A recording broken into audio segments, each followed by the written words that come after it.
탐 할러데이라고 하는 분이 쓴 책에 보면 사랑으로 가꾸는 삶이라는 책이 있습니다. 이 책은 우리 사지구 식구들이 요즘에 사랑 40일 캠페인을 하는데 주 교재로 이용되고 있고 또 읽히고 있는 책입니다. 매일마다 한 과씩 읽게 되는데 40일 동안 읽게 되는데 지난주에 책을 읽으면서 한 문장 속에 많은 은혜를 받았습니다. 그런 내용은 뭐냐면 관계에 있어 의사소통이 중요한 이유는 모든 관계는 의사소통을 통해서 연료를 공급받기 때문입니다. 관계가 깊어지고 또 관계가 유지되려면 무엇이 필요하냐면 의사소통, 대화가 필요하다는 것이죠. 마치 의사소통, 대화는 무엇과 같냐면은 자동차의 연료와 같다. 자동차가 아무리 좋아도 연료가 없으면 갈 수가 없듯이 관계 속에 대화가 없으면 관계의 진전이 없다고 하는 것이죠. 그래서 대화의 중요성에 대해서, 의사소통의 중요성에 대해서 이야기하고 있는 것이죠. 그런데 불행하게도 일반적인 조사를 보니까 부부간의 50%가 대화하지 않는다고 그래요. 또 이혼한 이후에 86%가 우리는 대화가 부족한 관계였습니다. 이렇게 고백하는 경우가 있고, 또한 25%의 자녀들이 아버지와 의미 있는 대화를 나눈 적이 없습니다 라고 고백을 한다고 그래요. 그래서 이번에 가족초청 새생명 주제를 준비하면서 지난번에 소개했듯이 엄마랑 아빠랑이라고 하는 이 프로그램을 어떻게 진행할까 두 가지 의견이 좀 있었어요. 그동안요. 한 가지는 뭐냐면 30, 40대가 주축이 되어서 이 어린아이들을 데리고 아빠 어디가처럼 한번 소풍 가보는 그런 프로그램으로 할까, 아니면 60, 70대 1세대들이 중심되어서 그 성장한 30, 40대 자녀들과 함께 가는 그러한 프로그램으로 할까, 두 포커스를 두고 논의를 하면서 지난주 결정이 된 것은 우리 주의장님들이 또 성도님하고 대화 나누면서 의견을 들어보면서 목사님 30, 40대 그 부모들이 자녀들하고 가는 건 언제든지 갈 수 있는데 문제는 60, 70대 1세대 부모들이 30, 40대 자녀와 가는 그러한 소풍이 오히려 더 의미 있고 또 필요한 것 같습니다. 엄마로서 딸하고 혹은 며느리와 얘기할 시간이 없고 그렇기 때문에 그래서 이러한 시간을 좀 만들어주는 프로그램이었으면 좋겠습니다. 그래서 아마 오늘부터 오후에 각 지구에서 두 분씩 스태프들이 모여서 아마 이 행사를 준비하는 그러한 준비 모임들이 시작될 것입니다. 여러분들 기회되는 대로 한번 이 모임에 참석하면서 그동안 나누지 못했던 대화들에 또 깊이가 더해질 수 있는 은혜가 있기를 간절히 축원합니다. 여러분, 말에는 힘이 있다고 성경에는 기록되고 있거든요. 특별히 구약 성경 잠언서 12장 18절 말씀에는 이러한 말씀이 기록되고 있습니다. 한번 잠언서 12장 18절에 있는 말씀 우리 같이 한 목소리로 봉독해 보시겠습니다. 잠언서 12장 18절 같이 읽습니다. 칼로 찌름같이 함부로 말하는 자가 있거니와 지혜로운 자의 혀는 양약과 같으니라. 함부로 말하는 자, 배려심이 없는 사람들, 그 말 속에서는 말은 마치 무엇과 같냐면 칼로 찌름같이 상처를 주고 상하게 한다고 하는 것이죠. 그러니까 말이 한마디 했지만 칼로 찌름같이 사람을 아프게 하고 또 상처를 주는 그런 말이 되기도 한다는 것이죠. 또 다른 반대적으로는 그 배려가 있고 지혜로운 말은 양약과 같아서 마치 보약 한 첩을 쥐어먹은 것처럼 말 한마디에 셈이 쏟고 또 말 한마디에 회복되는 은혜가 있을 수 있다는 것이죠. 그만큼 말의 언어에는 힘이 있다고 하는 것입니다. 우리가 잘 알고 있는 것처럼 창세기 1장 말씀에 보면 하나님께서 천지를 창조하실 때 무엇으로 창조하시죠? 말씀으로 천지를 창조하시죠. 그러니까 말 안에는 창조의 능력이 있습니다.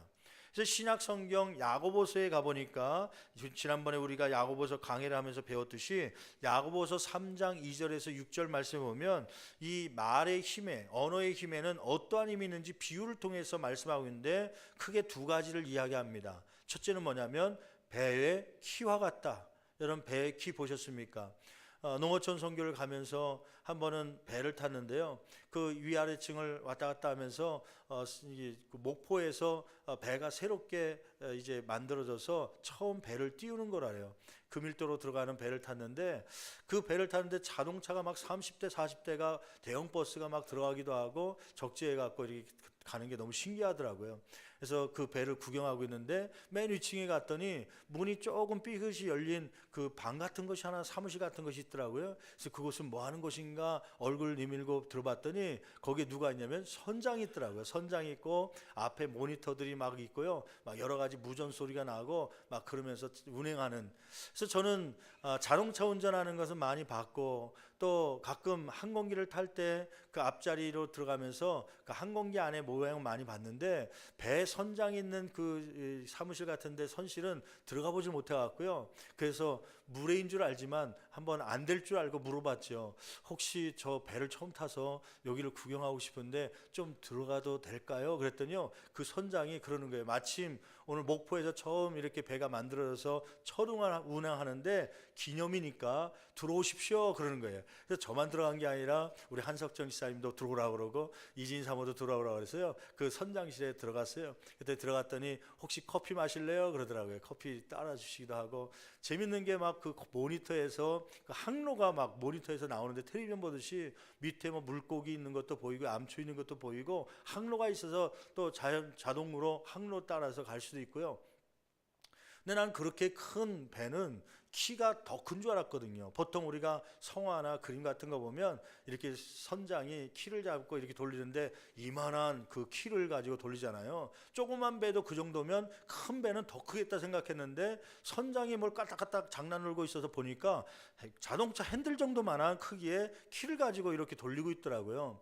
아니 그거 하나 갖고 이 배 전체가 움직입니까? 그랬더니 그렇다는 거예요. 요즘에는 그렇게 크게 만들지 않는다는 거예요. 조그맣게 해도 다 배의 키가 움직여서 이 막 자동차 30대 40대 들어가는 이 큰 배도 이렇게 키 하나에 움직입니다. 그렇게 이야기를 하더라고요. 여러분 이 혀에 뭐 비유를 하는데 혀는 마치 배 키와 같다. 다른 말로 얘기하면 우리가 사용하는 말은 배 키와 같아서 내 입의 말이 우리를 이끌어 간다고 하는 것이에요. 그 키를 오른쪽으로 조금 돌리면요, 이 큰 배가 어디로 움직여요? 오른쪽으로 움직이는 거예요. 왼쪽으로 키를 조금 돌리면 이 큰 배가 왼쪽으로 방향을 들고 가는 겁니다. 우리의 말은 마치 배의 키와 같아서 내가 부정적인 얘기를 하면 부정적인 방향으로 가는 거고요. 내가 긍정적인 말을 하면 긍정적인 방향으로 이 인생이 가는 것입니다. 그래서 우리 조상들은 이 성경을 알기도 전에 무슨 말을 했냐면 말이 무엇이 된다고 얘기해요. 어떻게 또 그렇게 잘 아세요? 성경을 몰라도 또 그런 건 우린 잘 알잖아요. 말이 씨앗이 된다고 그랬어요. 말한 대로 이루어진다고 하는 것이에요. 저 아메리카 미국의 인디언들을 만나봤더니 인디언들의 격언 중에 이러한 말이 있어요. 똑같은 말을 10,000번을 반복하면 그 말이 그대로 이루어진다. 여러분 성경적인 것입니다. 성경에서도 분명하게 이 말은 혀는 배의 키와 같아서 말한 대로 움직인다고 하는 것이죠. 여러분 기왕이면 우리 언어 생활이 부정적인 것이 아니라 긍정적인 것을 이야기하고 못한다가 아니라 될 수 있다라고 하는 할 수 있다라는 말을 통하여서 긍정적이고 할 수 있는 방향으로 갈 수 있는 인생 되는 저와 여러분 되기를 간절히 축원합니다. 또 이 말에 이 언어의 힘에 대해서 야고보서는 무엇에 비유하고 있냐면 5절 6절 말씀에 보면 불로 비유하고 있죠. 한번 5절 말씀 한번 볼까요? 같이 봉독합니다.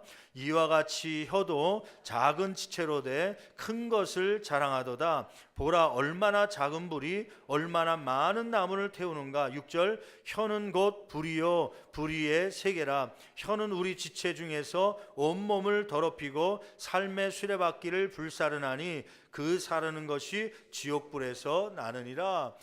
이 말은 마치 무엇과 같냐면 불과 같다고 하는 것입니다. 이 불은 추운 날 떼면은 따스한 그러한 불이 되지만은 그러나 이 통제를 벗어난 불은요 갑자기 큰 불이 되어서 집안치를 태우고 집을 파괴하고 교회를 파괴하는 그러한 도구가 되는 것이죠. 여러분, 말 한마디로 따뜻함을 받을 수 있지만 말 한마디로 가정과 개인의 삶이 무너지게 되는 그러한 일들도 있다고 말씀하고 있는 것입니다.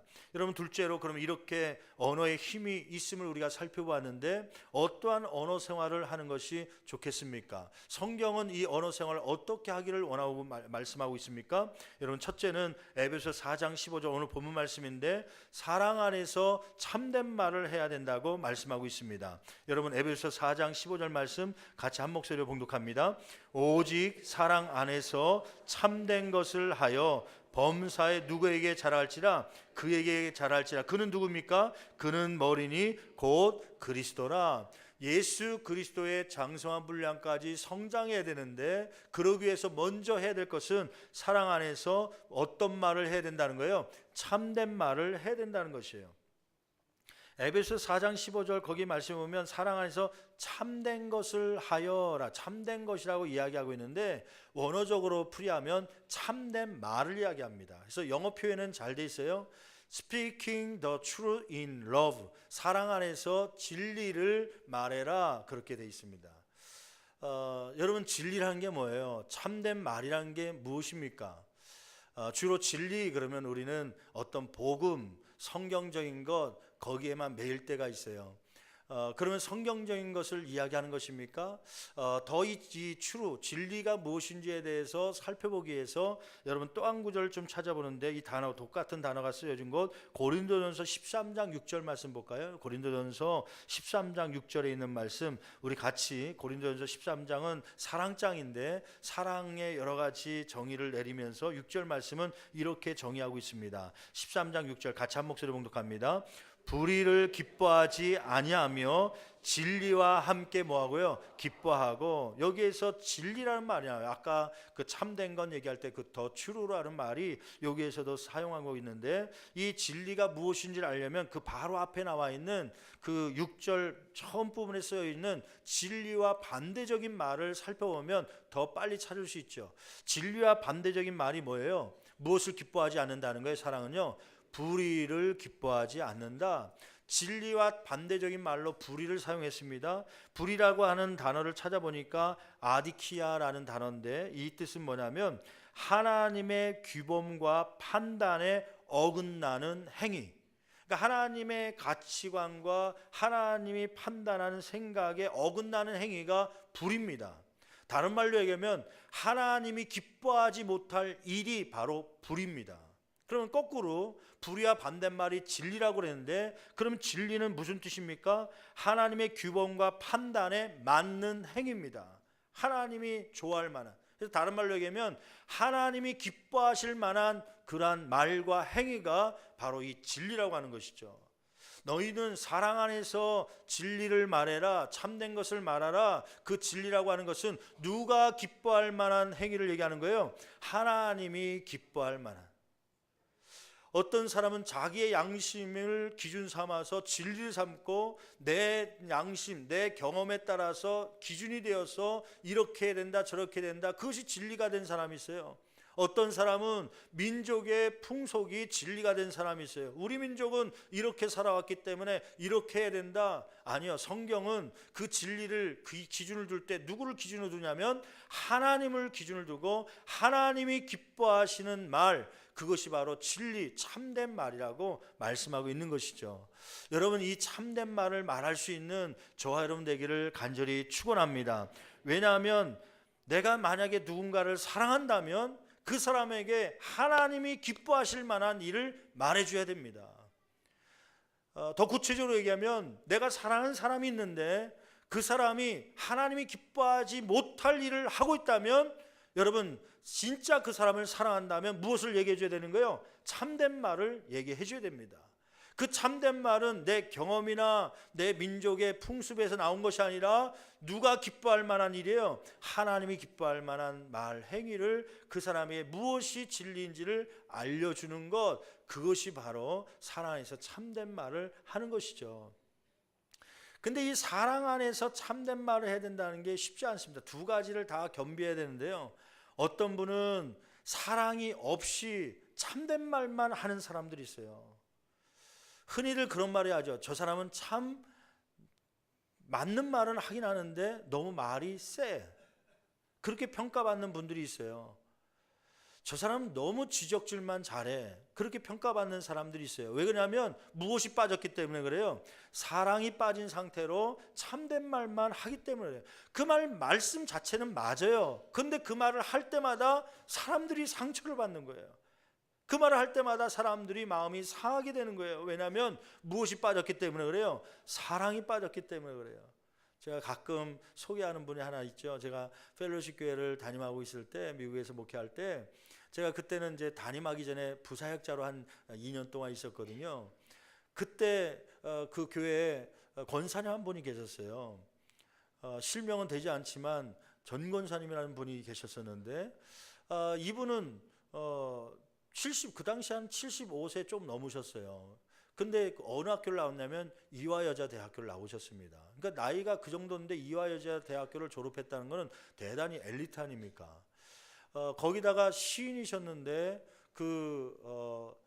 누구에게 사사를 봐주셨냐면 그 김소월 씨 말고 또 한국의 서정주 씨라고 하는 시인이 있어요. 그분 계열에서 이제 교육을 받고 시인이 되셨어요. 그래서 이제 엘리트신데 이분이 한 달에 한 번 정도 꼭 사무실에 전화를 합니다. 제가 이제 부목이었으니까 전화를 받죠. 여보세요? 그러면 저 목사님 정권사입니다. 예, 어떤 일이시죠? 목사님 그 담임 목사님하고 상의를 하셔서 식사 날짜를 한번 잡아주세요. 그래서 이제 끊고서 목사님께 또 인터폰으로 전화를 드렸죠. 목사님 우리 권사님께서 연락 오셨는데 식사 접대한다고 날짜 좀 정해달라는데 이번 주 월요일 날 점심때 뵙자는데 괜찮겠습니까? 목사님이요 평상시 같으면 그 월요일 날 괜찮으니까 합시다. 혹은 월요일 날 다른 스케줄이 있으면 다음 주 한 화요일이나 아니면 수요일 날 시간 되니까 그때 만나기로 한번 얘기 좀 해보세요. 보통 이렇게 나오거든요. 근데 담임 목사님이 한동안 뜸을 들이세요. 말씀을 못 하시고. 나중에 알고 왔는데 이제 개인적으로 차 타고 가면서 얘기하는데 물어보니까 무슨 얘기냐면 그분하고는 식사하기가 싫다는 거예요. 왜냐면 한 달에 한 번씩 만날 때마다 그동안 쌓였던 하고 싶은 말을 다 쏟아붓는데 지적질을 한다는 거예요. 참된 말을 하는 것이죠. 틀린 말은 아니에요. 맞는 말을 하는 거예요. 예배는 이래야 되고 교회가 뭐가 부족하고. 그런데 어느 날 같이 식사를 갔는데 무슨 얘기를 하냐면 이 권사님이 목사님과 제가 이제 같이 식사하고 있는데 식사를 중간쯤 하는 쯤에 그렇게 얘기하는 거예요. 목사님 제가 오늘은 요 부분을 얘기할 겁니다. 그러면서 얘기를 꺼내는데 사모님이 앞자리에 앉아서 예배 드리는데 절대 앞자리에 못 앉게 해주세요 그러더라고요. 그래서 난 왜 그렇게 얘기하시나 물어봤더니 그분이 또 계속해서 얘기하는 거예요. 사모님이 버릇없게 앞자리에 앉아서 다리를 꼬고 이렇게 설교를 듣는다는 거예요. 어떻게 예배를 드리는데 다리를 꼬면서 예배를 드릴 수 있냐? 또 사모님을 관찰했던 것 같아요. 예배 시간에 입에 뭘 질겅질겅 씹고 있는데 껌을 씹고 있다는 거예요. 예배 시간에. 어떻게 사모님이 앞자리에 앉아서 다리를 꼬고 껌을 씹고 있느냐? 사모님 앞자리에 못 앉게 하고 뒷자리에 앉게 하십시오. 그러지 않으면 나 예배에 은혜 받지 못합니다. 그러면서 이제 바른 말 한 거예요. 그 이야기를 듣고 목사님이요 이제 항상 만날 때마다 그런 얘기를 하니까 참된 말이긴 하는데 그런 말을 자꾸 지적하니까 밥을 먹어도 맛있지가 않은 거예요. 소화가 안 되는 거예요. LA 갈비를 시켜준다 그래도요 그거 좋아하지 않는 거예요. 그러고 보면 식당에서 밥을 먹을 때요 무엇을 먹는가가 중요한 게 아니라 누구랑 먹느냐가 중요하더라고요. 아무리 좋은 음식 줘도 불편한 사람과 먹으면 소화가 안 되고요. 아무리 설렁탕 라면 한 그릇 먹더라도 그런데 사랑하는 사람 좋아하는 사람과 먹으면요 그날 밥은 맛있는 거죠. 하여튼 이 권사님하고 식사만 하는 날은 이 목사님이 소화가 안 돼갖고 소화제를 찾으세요. 그 집에 와서는 일주일 동안 2주일 동안 부부싸움이 일어나는 거예요. 왜 당신은 왜 성도들 앞에 그런 걸 보여갖고 왜 이렇게 목회에 방해가 되냐? 그것 때문에 싸우고 다투고 1, 2주 동안에는 분위기가 안 좋아갖고요 조심조심 뒤꿈치를 들고서 저도 다녀야 돼요. 근데 나중에 알고 봤더니 사모님이 다리를 꼬는 이유가 있었더라고요. 이분은 1.5세세요 1.5세란 건 뭐냐면 1세대들이 미국까지만 그때 덩달아서 어렸을 때 초등학교 때 덩달아 따라간 사람들을 1.5세라고 그래요. 2세는 누구냐면 미국에서 태어난 사람들 2세라고 그래요. 그래서 1세는 어른 돼서 간 사람, 초등학교 때 간 사람은 1.5세, 그 다음에 거기서 태어난 사람은 2세. 이 사모님은 1.5세세요. 초등학교 1, 2학년 때 오셨기 때문에 한국말 가까스로 하시고 또 외국 생각들, 이 미국적인 사고가 많이 있기 때문에요. 미국 사람들은 여성들이 의자에 앉으면서 다리를 꼬고 앉는 것이 일반적입니다. 보통 그렇게 많이 앉거든요. 그게 이게 몸에 익숙하니까 그렇게 앉는 거였어요. 그분이 왜 껌을 씹냐면은 치아 구조상 이 충치가 있어 갖고요. 냄새가 날까봐. 그래서 예배 시간에 예배 끝나고 나면 성도들하고 대면해야 되는데 그게 불안해 갖고 예배 전에 입에다가 껌을 놓고서 보이지 않도록 조심조심스럽게 씻고 있었던 거예요. 근데 그 사정들을 알지 못한 이 권사님은 그 부분에 있어서 이제 이야기를 하는 것이죠. 여러분, 물론 맞는 말입니다. 그렇게 하지 말아야 됩니다. 그런데 무엇이 빠진 거예요? 사랑이 빠져 있기 때문에요. 그 참된 말이 상처와 마음을 상하게 하는 말이 된 것이죠. 여러분, 저와 여러분들이 참된 말이 있기를 간절히 축원합니다. 그런데 거기에 무엇이 더해져야 되면 사랑이 더해져야 되는 것이죠. 또 반대로 이 진리가 빠지고 참된 말이 빠지고 사랑으로만 관계를 이루어 가려고 하는 분들이 있어요. 더 구체적으로 이해되기 쉽게 얘기한다면요, 제가 지난 주간에 일본에 포럼이 있어서 잠깐 2박 3일 동안 다녀오는데, 일본에 예전부터 좀 듣기는 들었는데 오사카 쪽에 갔더니 일본 사람들이 그렇게 생선을 또 특별히 그 생선을 좋아하는지는 제가 저 처음 일본에 왔는데 직접 보니까 진짜 그렇구나라는 걸 깨닫게 되었어요. 여러분, 일본 사람들이 좋아하는 생선이 뭔지 아세요? 일본 사람들이, 우리나라 사람들은 주로 어떤 생선을 좋아하냐면 횟집 가면 뭘부터 시켜요? 광어나 우럭이나 조금 더 생선에 대해서 아시면 농어 같은 거 시켜갖고 먹기도 하고, 또 집안에서는 갈치를 튀겨서 먹기도 하고 주로 그러는데, 일본 사람들은 아침에도 그 생선이 나오고요. 뭘 좋아하냐면은 고등어입니다. 고등어. 아침에도 고등어 잡아. 점심에도 고등어. 뷔페집 가든 무슨 식당 가든 밑반찬으로 깔려 나오는 게 고등어예요. 고등어. 그래서 일본 사람들이 좋아하는 회 중에 하나는 광어 우럭이 아니라 무슨 회냐면 고등어입니다. 초밥도 무슨 초밥을 좋아하냐면 고등어 초밥을 좋아하더라고요. 그래서 어디 가든지 고등어가 막 들어가 있어요.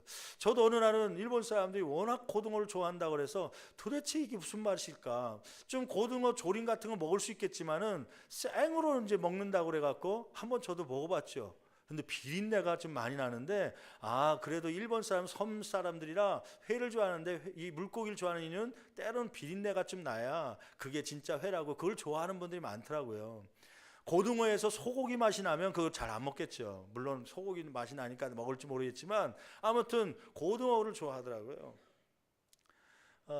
아마 이제 1세대 되신 분들은 아첨의 말, 아첨이란 아부라고 하는 말을 할 때에 무슨 말을 쓰냐면은 일본어로 사바사바라는 말을 써요. 사바사바. 이게 사바사바라고 하는 게 뭐냐면요, 이 사바의 뜻이 고등어라는 뜻입니다. 고등어.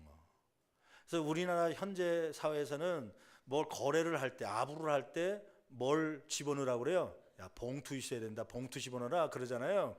그 일본에서 옛날에는 이 아부를 하고 거래를 할 때 뭘 줘야 되냐면, 일본 사람들이 가장 좋아하는 물고기 뭐라고요?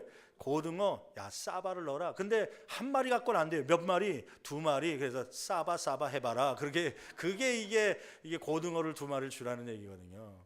그래야 거래가 되고 그래야 말이 통할 수 있다는 거죠. 여러분, 이 사바사바 하는 것처럼 관계도 진리를 뺀 사랑만 가지고 사바사바한 관계는 오래 가지 못합니다.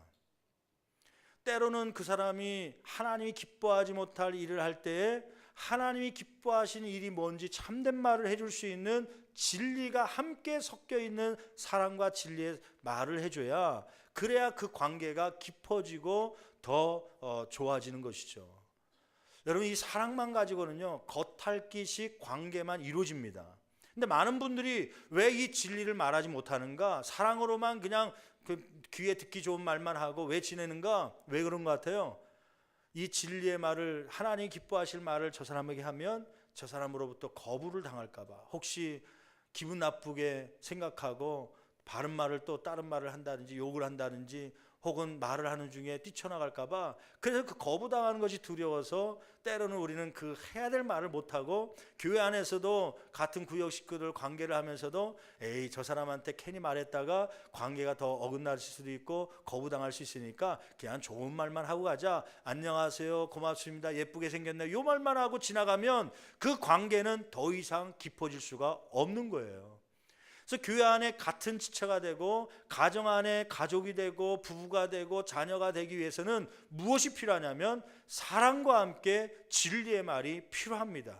때로는 충고라고 그러죠. 그 충고는 내 기준으로가 아니라 누구를 기준 삼고요, 하나님을 기준 삼고 내가 기뻐할 말이 아니라 누가 기뻐할 말, 하나님이 기뻐할 말을 해줄 수 있는 관계, 그런 관계가 될 때에 깊은 관계가 될 줄 믿습니다. 사랑 안에서 참된 것을 하여 범사에 그에게까지 잘할지라. 여러분, 바울 사도는 그걸 참 잘했습니다. 바울 사도의 삶을 보면요, 고린도서 전서를 보면 고린도전서, 고린도 교회를 향한 뜨거운 열정과 사랑의 마음이 잘 표현됐거든요. 근데 전체적인 내용은 무슨 내용이냐면 고린도 교회 지금 하나님이 기뻐하지 못할 일들을 행하고 있는 것을 지적하는, 책망하는 말씀이 거기에 담겨져 있어요. 그런데 그 고린도전서를 읽어가며 이 바울 사도의 분한 모습이 그것만 보이지 않고, 그럼에도 불구하고 사랑으로 고린도 교회를 대하고 있는 그러한 모습이 보이고 있죠. 1장 2장 말씀해 보면 막 고린도 교회가 편을 갈라서 아볼로파 바울로파 또는 예수파 나눠져서 막 교회 안에 편파, 막 이런 패거리가 생긴 거에 대해서 책망하고 있고, 또 그 위에 보면 또 이 새엄마를 아들이 막 강간하고 막 성폭행해서 그런 문제를 다루고 있고, 때로는 성만찬 때문에 주인과 종들이 한 교회에 모여서 누가 더 많이 먹고 누구는 못 먹어서 그것 때문에 싸우고 있는 여러 가지 교회 안의 문제점들을 지적하고 책망하고 있으면서도요, 사랑으로 그런 말을 하고 있다는 것을 고린도전서를 읽어본 사람 누구나 다 깨닫게 되죠. 여러분, 이러한 사랑과 진리, 참된 말이 저와 여러분 삶 가운데 잘 보조를 맞춰가며 이러한 삶을 통하여 많은 사람에게 좋은 영향력을 끼칠 수 있는 저와 여러분 되기를 간절히 축원합니다. 두 번째는 사랑 안에서 참된 말을 해야 될 뿐만 아니라 언어를 통하여 사랑을 세우기 위해서, 사랑을 더 갖고 가기 위해서 무엇이 필요하냐면 사람을 세우는 말을 해야 된다고 말씀하고 있습니다. 여러분, 에베소서 4장 29절 말씀 볼까요? 에베소서 4장 29절 같이 한 목소리로 봉독합니다. 무릇 더러운 말은 너희 입 밖에도 내지 말고 오직 덕을 세우는데 소용되는 대로 선한 말을 하여 듣는 자들에게 은혜를 끼치게 하라. 예, 거기 중요한 말이 있죠. 너희 중에 무릇 더러운 말은 너희 입 밖에도 내지 말라. 여러분, 질문 한번 해볼게요. 더러운 말이란 건 뭐예요? 더러운 말, 말이 막 때가 묻어 있는 뭐 쓰레기 같은 말, 뭐 그런 눈에 보이는 더러운 말이 있나요? 더러운 말이라고 하는 것은 원어적으로 찾아보니까 사프로스라는 말을 씁니다. 이 사프로스라는 헬라어는 썩은, 혹은 무슨 말이 뜻이냐면 부패해서 사용하기가 부적절한, 그런 뜻을 갖고 있어요. 이 말이 부패돼 갖고요, 이 말이 상대방의 귀에 들어가면 이 부패된 말 때문에 그 마음이 상하게 되는 것, 그것이 바로 이 더러운 말입니다. 더러운 말. 때로는 욕설이 될 수 있고요, 때로는 저주의 말이 될 수 있지만 욕설이나 저주가 아님에도 불구하고 상대방의 마음을 상하게 하는 부패된 더러운 말이 있을 수 있습니다. 이러한 것을 입 밖에도 내지 말라 말씀하면서 한 가지 덧붙여서 중요한 말을 하지요. 오직 무엇을 세우는 거요? 덕을 세우는데 소용되는 대로 선한 말을 하라. 덕을 세우는 말을 하라, 이 말씀이죠. 덕이라는 말을 사람으로 바꿔볼까요? 사람을 세우는 말을 하라고 하는 것입니다. 교회로 바꿔볼까요? 교회를 세울 수 있는 그런 말을 하라고 하는 것입니다. 여러분, 우리의 말이 사람을 무너뜨리고, 우리의 말이 가정을 파괴시키고, 우리의 말이 교회를 갈라지게 하는 그런 말이라는 것은 하지 말고, 오히려 개인의 인격을 세우고 또 가정의 행복을 세우고 때로는 교회에 부흥을 일으킬 수 있는, 교회를 세울 수 있는 덕스러운 말을 할 수 있는 저와 여러분 되기를 간절히 축원합니다. 그래서 여러분, 저와 여러분들이 이 언어 생활을 할 때 기억해야 될 것이 하나 있습니다. 그것은 뭐냐면, 내가 지금 이 하려고 하는 말이 무슨 동기로 하는 것인지 먼저 생각하십시오. 참된 말을 한다고 하면서도 이 말이 내가 혹시나 우월감 때문에 하려고 하는 것이 아닌가. 저 사람들의 실수를 지적함으로 내가 너희들보다 괜찮은 사람이라는 것을 나타내기 위해서 우월감의 동기를 가지고 혹시 참된 말을 하는 것이 아닌가. 저 사람의 실수를 지적하는 데 있어서 혹시 화풀이하기 위해서 그런 거 아닌가. 지난번에 저 사람이 나한테 이런 말 했는데 두고 보자 했는데 드디어 기회가 와갖고 화풀이 하려고 그 말을 하려고 하는 목적 때문에 하는 것이 아닌가. 이러한 동기를 먼저 점검한 후에 우리가 머릿속에 생각하는 말을 전달할 수 있는 저와 여러분 되기를 간절히 축원합니다. 그 동기는 무엇이 되어야 되냐면 주님께서 우리를 사랑해 주셨듯이 그 사랑의 마음이 동기가 돼서 참된 말을 할 때 그 말 속에 영향력이 있어서 상대방을 변화시키고 좋게 바꾸어 줄 수 있는 그러한 능력의 말이 될 줄 믿습니다. 여러분, 결론적으로 한 가지 말씀을 드릴까요? 말의 출처는 어디에서 시작된다고 생각하십니까? 말의 출처가 어디입니까? 그랬더니 어떤 분이 요 혀에서 나오는 거 아닙니까? 그렇게 얘기하는데요. 성경은 어디에서 나온다고 말씀하고 있습니까? 마태복음 12장 34절 말씀 찾아볼까요? 마태복음 12장 34절 같이 한 목소리로 봉독합니다. 독사의 자식들아, 너희는 악하니 어떻게 선한 말을 할 수 있느냐? 이는 마음에 가득한 것을 입으로 말함이라. 여러분, 마음에 가득한 것을 입으로 말한대요. 그럼 말의 출처는 어디서부터 시작하는 거예요? 이 마음에서 시작하는 것입니다. 여러분, 그러면 한번 질문해 볼게요. 말을 변화시키기 위해서는 먼저 무엇이 변화될까요? 마음입니다. 마음이 변화되지 않고 내가 침묵하고 혹은 말을 조심하고 그러면 되겠지. 여러분, 그거는 일순간에 끝내버립니다. 한순간은 침묵할 수 있고 한순간은 선한 말이 나올 수 있지만 그 시간이 지나면 또 더러운 말이 나오죠. 왜요? 이 마음속에 악으로 가득 찼기 때문에요. 말을 바꾸려면 무엇을 바꿔야 되냐면 이 마음을 바꿔야 되는 것이에요. 악으로 가득 차 있다면 악으로 가득 찬 것을 무엇으로 바꿔야 되면 성령으로 가득 찰 수 있도록요. 그러면 성령의 말이 나오게 되는 것이죠. 여러분, 오늘 우리가 기도할 때 하나님, 내 입술의 말이 변화되기 원합니다. 그러기 위해서는 이 말이 변화되기 위해서는 무엇이 바뀌어야 된다고요? 내 마음이 변화되어야 됩니다. 악으로 가득 찬 것이 아니라 성령으로 가득 찰 수 있도록.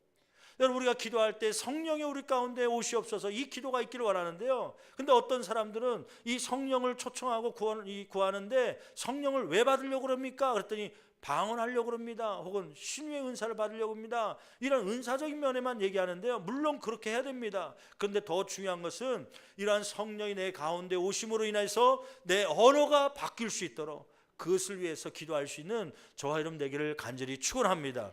여러분, 영혼이 변화되면 제일 먼저 변하는 게 뭐냐면 이 입술입니다. 언어입니다. 그 한국말 제가 얘기한 적 있잖아요. 얼굴이라고 하는 뜻이요. 얼굴이라는 것이 무슨 말이 변해서 된 거냐면 얼 플러스 꼴입니다. 원래 얼꼴이라고 부른 것을 이제 변형돼 갖고 얼굴이라고 이렇게 이야기하죠.